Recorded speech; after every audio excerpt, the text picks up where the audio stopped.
one type of quasi-linear preferences is the convex type, which is utility equals to 4 root x plus y. Okay, so in this I am saying is the convex preference.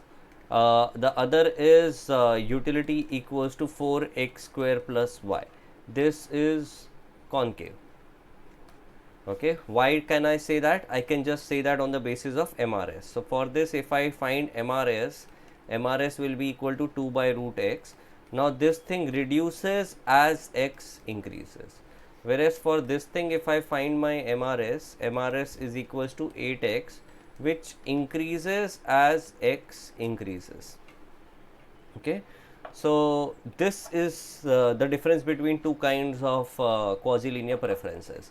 Now in convex quasi-linear preferences, the result is that he will always prefer the non-linear thing. He will always want to consume this in some fixed amount. Okay, so in the previous case it was 144 units of good x. It could be something else in some other situation, but the idea is the good x becomes a necessity good.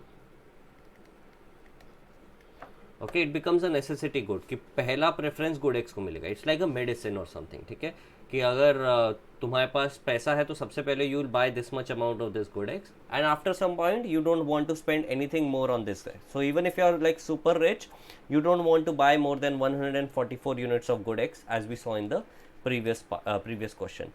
On the other hand, when you have concave preferences like here, so in this case you will buy only x or only y. Okay, so this is the case where you will buy only good x or only good y. So you will have corner solutions when you have concave preferences.